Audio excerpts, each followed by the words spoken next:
அனைவருக்கும் வணக்கம். நம்ம இப்போ பாக்கியலட்சுமி சீரியலில் என்னெல்லாம் சுவாரஸ்யமான விஷயங்கள் நடக்குதுன்னு பார்க்கலாம் வாங்க. நம்ம கதிரை ரொம்பவே கம்பல் பண்ணி நம்ம கோமதி ராஜையை கல்யாணம் பண்ணிக்க சம்மதிக்க வச்சுட்டாங்க. சம்மதிக்க வச்சதெல்லாம் தாண்டி இப்போ நடந்திருக்கிற பிரச்சனைலாம் கொஞ்சம் தான். இதுக்கப்புறம் செய்ய போகிற விஷயம் ரொம்ப பெரிய விஷயம். ஆனால் பாக்கியா, அதுக்காக நீங்கள் எனக்கு ஒரு ரொம்ப பெரிய ஹெல்ப் பண்ணணும். இதுக்கப்புறம் நான் உங்களை வேறு எதுவும் தொந்தரவு பண்ண மாட்டேன், தயவு செஞ்சு என்னை தப்பாக எடுத்துக்காதீங்க அப்படின்னு சொல்லிட்டு நம்ம பாக்கியா கிட்ட ஒரு ரிக்வஸ்ட் பண்ணுறாங்க. உடனே நம்ம பாக்கியா எல்லாம் என்ன விஷயம்னு சொல்லுங்க அப்படின்னு சொல்லிட்டு கேட்குறாங்க. கதிரை கல்யாணம் பண்ணிக்க ஒத்துக்க வச்சுட்டு அது பிரச்சனை இல்லை, ஆனால் கோயிலில் கல்யாண ஏற்பாடு எல்லாமே பண்ணணும், அதை உங்களால் ஹெல்ப் பண்ண முடியுமா அப்படின்னு சொல்லிட்டு கேட்குறாங்க. உடனே நம்ம பாக்கியா ரொம்ப ஷாக் ஆயிடுறாங்க. என்ன சொல்கிறீங்க, நாங்கள் ஊருக்கு கிளம்பலான்னு இருந்தோமே அப்படின்னு சொல்லிட்டு நம்ம பாக்கியா சொல்ல, இல்லைங்க நான் உங்களை இதுக்கப்புறம் தொந்தரவு பண்ண மாட்டேன், இந்த ஹெல்ப் மட்டும் நீங்கள் பண்ணுங்க. அது மட்டும் இல்லாமல் அண்ணன் பொண்ணோட வாழ்க்கையும் அண்ணன் குடும்பத்தையும் காப்பாற்றுறதுக்கு இதை விட எனக்கு வேறு வழியே தெரியல அப்படின்னு சொல்லிட்டு நம்ம கோமதி வந்து சொல்கிறாங்க.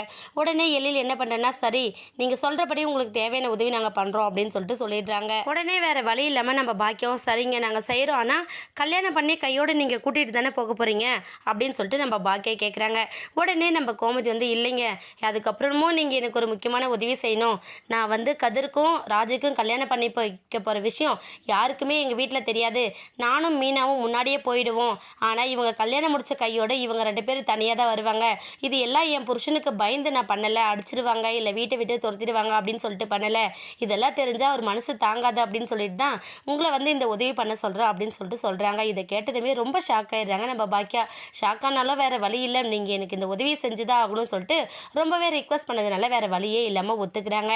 ஒத்துக்கிறது மட்டும் இல்லாமல் நம்ம கோமதி என்ன பண்ணுறாங்கன்னா, சரி நீங்கள் கோயிலில் போய் கல்யாண ஏற்பாடு மட்டும் பண்ணுங்கள், மீதி வேலையெல்லாம் நாங்கள் பார்த்துக்குறோம் அப்படின்னு சொல்லிட்டு நம்ம கோமதி சொல்லி அனுப்பிடுறாங்க.